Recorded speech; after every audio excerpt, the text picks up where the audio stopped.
Hello friends, welcome to SB math classes. आज की इस क्लास में हम सीखेंगे गुणनखंड और गुणज पर आधारित प्रश्न। इस क्लास में हम आपको अच्छे से अच्छा मेथड और एक बेस्ट ट्रिक देंगे जिससे आप क्वेश्चंस को जल्दी से जल्दी कर सकते हैं। तो आइए शुरू करते हैं। पहले हम देखते हैं गुणनखंड पर आधारित प्रश्नों को। तो गुणनखंड पर आधारित प्रश्न किस टाइप के हमारे नवोदय और सैनिक में पूछे जाते हैं। तो सबसे फर्स्ट क्वेश्चन है 18 और 24 के उभयनिष्ठ गुणनखंडों की संख्या है। तो हमें 18 और 24 इन दोनों नंबर्स की उभयनिष्ठ गुणनखंड निकालने हैं और उनके गुणनखंडों की संख्या बतानी है। तो उभयनिष्ठ गुणनखंड क्या होते हैं, सबसे पहले हम देखते हैं कि ये किन किन टेबलों से यानी किन किन नंबरों से ये डिवाइड हो जाएंगे। सबसे पहले 1 से दोनों ही डिजिट डिवाइड हो जाते हैं, विभाजित हो जाते हैं। उसके बाद देखते हैं 18 जो है वो 2 से भी कट जाता है, 3 से भी कट जाता है, 4 से नहीं कटता है, ना ही 5 से, 6 से कट जाता है, फिर 9 से कट जाएगा। उसके बाद किसे कटेगा, अब सीधा 18 से कटेगा। आइए अब इसे देखते हैं। सबसे पहले ये 1 से डिवाइड हुआ, उसके बाद 2 से, 3 से, 4 से, फिर किससे होगा 6 से, 6 के बाद ये किससे होगा 8 से, 8 के बाद 12 से, और 12 के बाद सीधा 24। हम इन नंबरों को किस तरीके से निकाल लेते हैं ये हमें देखना है। हमें एक ट्रिक देखनी है, क्या होती है ट्रिक। सबसे पहले जब हम छोटे नंबरों को निकाल लेते हैं उसके बाद एक नंबर आता है बीच में, 3 6 जा 18। अब देखते हैं 9 2 जा 18 और 18 1 जा 18। तो जब भी हमें फैक्टर निकालते हैं तो अगर हम यहाँ पे बीच वाले जगह पे पहुंच गए उसके बाद हम बहुत जल्दी निकाल सकते हैं। जैसे कि यहाँ पे देखिए 4 6 जा 24। अब ये दोनों नंबर हमारे बीच के। अब 8 3 जा 24, 12 2 जा 24 और 24 1 जा 24। तो इस तरीके से हम जल्दी से जल्दी निकाल सकते हैं। इस ट्रिक को हम आगे वाले क्वेश्चन में भी अप्लाई करेंगे। तो सबसे पहले हम देख लेते हैं यहाँ पर उभयनिष्ठ गुणनखंड कौन कौन से बने हैं। यहाँ पर उभयनिष्ठ गुणनखंड बने हैं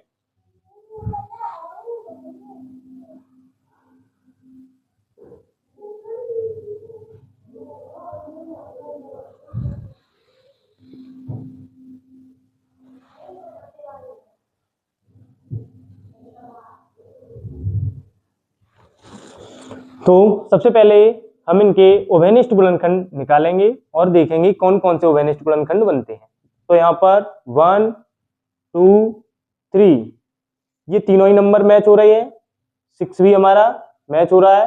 तो यहाँ पर 4 ऐसे नंबर आते हैं जो दोनों में ही आ रहे हैं, 18 में भी और 24 में भी, दोनों नंबर्स में आ रहे हैं। तो उभयनिष्ठ गुणनखंडों की जो संख्या हुई वो कितनी हो गई, 4। यानी कि यहाँ पर 4 उभयनिष्ठ गुणनखंड बन जाते हैं। तो आइए अब नेक्स्ट क्वेश्चन देखते हैं। नेक्स्ट क्वेश्चन है 30 के गुणनखंड हैं। तो 30 के कितने गुणनखंड बन सकते हैं।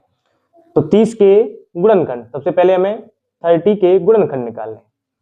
हम इसे ट्रिक से करेंगे, किस तरीके से गुणनखंड को हम जल्दी से जल्दी निकाल सकते हैं और कोई भी गुणनखंड हमारा छूटेगा नहीं। सबसे पहले हमने 1 से शुरू किया, 1 2। अब हम यहाँ पे ऐसे भी देख सकते हैं 1 का कितने में मल्टीप्लाई करें जो 30 हो जाए। तो 30 बन जा 30, पीछे से भी हम लिखना शुरू कर देंगे। तो 30 बन जा 30 हो गया। अब यहाँ पे 2 आया है तो यहाँ पर 15 भी आएगा, क्योंकि 15 2 जा होता है 13। उसके बाद 3 10 जा होता है 13। ठीक है। अब 4 आएगा, क्या 4 से ये डिवाइड नहीं होगा, 5 से। तो 5 6 जा होता है 13। अब ये किन्हीं नंबरों से भी नहीं डिवाइड होगा। हमने एक साइड के लिखे, दूसरी साइड के हमारे अपने आप आ गए, क्योंकि देखो 5 6 जा 30 और 6 5 जा 30 ये बीच वाला डिजिट है, बाकी के हमने सभी लिख लिए हैं। तो हम इस तरीके से जल्दी फैक्टर को निकाल सकते हैं। तो अब हमें बताना है 30 के गुणनखंडों की संख्या। तो 30 के कितने गुणनखंड हुए? 1 2 3 4 5 6 7 8, यानी कि इनकी जो संख्या है वो है 8। यहाँ पर 8 गुणनखंड बन जाते हैं। तो ये गुणनखंड से रिलेटेड क्वेश्चन है। अब हम देखते हैं गुणज से रिलेटेड क्वेश्चंस को। नेक्स्ट क्वेश्चन है 30 से छोटे 5 के गुणज हैं, तो 30 से छोटे 5 के कितने गुणज होंगे? तो हम सबसे पहले देखते हैं 5 के गुणज। तो 5 के गुणज क्या क्या होंगे? 5 का टेबल। वैसे तो हम बिना कैलकुलेशन बिना कुछ किए ही इसे निकाल सकते हैं। 30 से छोटे हमें निकालने हैं, तो 5 6 जा 30 हुआ, तो 5 5 जा तक ही रहना है हमें, तो 5 5 जा 25, यानी कि 5 के जो गुणज बनते हैं वो हमारे कितने बनते हैं? 5 बनते हैं। तो हम इसे देखते हैं कैसे निकालेंगे। 5 2 जा 10, 15, 20 और 25 और लास्ट आ गया हमारा 30। तो हमें 30 से छोटे बताने थे, तो 30 से छोटे हमारे 5 के जो गुणज होंगे वो कितने होंगे? 5 ही होंगे। ठीक, तो ये हमारा क्या हो गया? इस क्वेश्चन का आंसर हो गया। आइए चलते हैं नेक्स्ट क्वेश्चन पर। नेक्स्ट क्वेश्चन है 80 के अभाज्य गुणनखंड होंगे। तो 80 के अभाज्य गुणनखंड कौन कौन से होंगे? सबसे पहले हमने देखा, यहाँ पर हमने 80 को लिखा। अब इसके अभाज्य प्राइम फैक्टर अभाज्य गुणनखंड क्या होते हैं? जिनकी संख्या अभाज्य होती है। तो हम बिना इसे एलसीएम वाले तरीके को किए जल्दी से जल्दी कैसे निकाल सकते हैं? तो हम सबसे पहले क्या करेंगे, 80 को हम तोड़ेंगे। तो 80 हमारा कितना होता है? 8 10 जा 80, यही तो होता है। अब 8 में हमारे जो प्राइम फैक्टर होते हैं वो कितना, यानी कि हम ऐसे भी देख सकते हैं 8 हमारा 2 को 2 के बेस पर तोड़ें तो कितनी बार टूट जाएगा? तो 2 1 जा 2, 2 2 जा 4 और 2 4 जा 8, यानी कि अगर हम इसे 8 को लिखें तो 2 मल्टीप्लाई 2 लिख सकते हैं। तो 2 जा 4, 4 2 जा 8, 8 हो गया। अब हम 10 को हम क्या लिख सकते हैं? 5 2 जा 10, तो मल्टीप्लाई 2 और मल्टीप्लाई 5, ये हमारा 10 से बन गया, ये हमारा 8 से बन गया। तो आइए हमने देख लिया, तो हमने देखा कितनी जल्दी और बहुत ही सरल तरीके से हमने अभाज्य गुणनखंड को निकालना सीख लिया है। तो यहाँ पर अभाज्य गुणनखंड जो 80 के बन रहे हैं वो हमारे ये होंगे। अगर इनकी संख्या भी पूछी जाती है तो ये कितने हैं?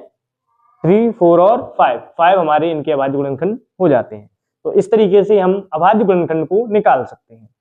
नेक्स्ट क्वेश्चन है 330 के अभाज्य गुणनखंडों की संख्या है। 330 के अभाज्य गुणनखंडों की संख्या है। तो 330 के अभाज्य गुणनखंड क्या होंगे? तो 330 के अभाज्य गुणनखंड क्या होंगे? सबसे पहले हम देखते हैं कि इसे हम जल्दी से जल्दी किस तरीके से कर सकते हैं। तो हम 330 को किस तरीके से तोड़ेंगे? देखो यहाँ एक 0 आ रहा है, तो ये 10 तो होगा।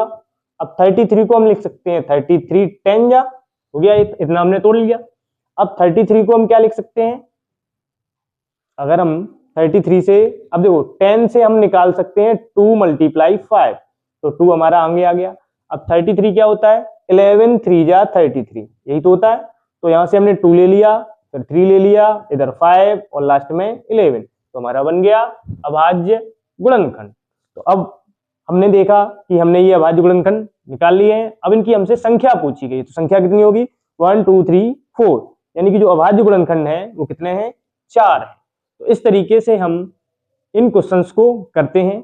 अगर कोई क्वेश्चन आगे छूट भी रहा है तो उस क्वेश्चन को हम कई तरीकों से, यानी इजी, मॉडरेट और हार्ड, तीनों ही तरीकों से देखेंगे। तो अगर वीडियो आपको पसंद आई है तो इसे लाइक, सब्सक्राइब और शेयर जरूर कर दें। धन्यवाद।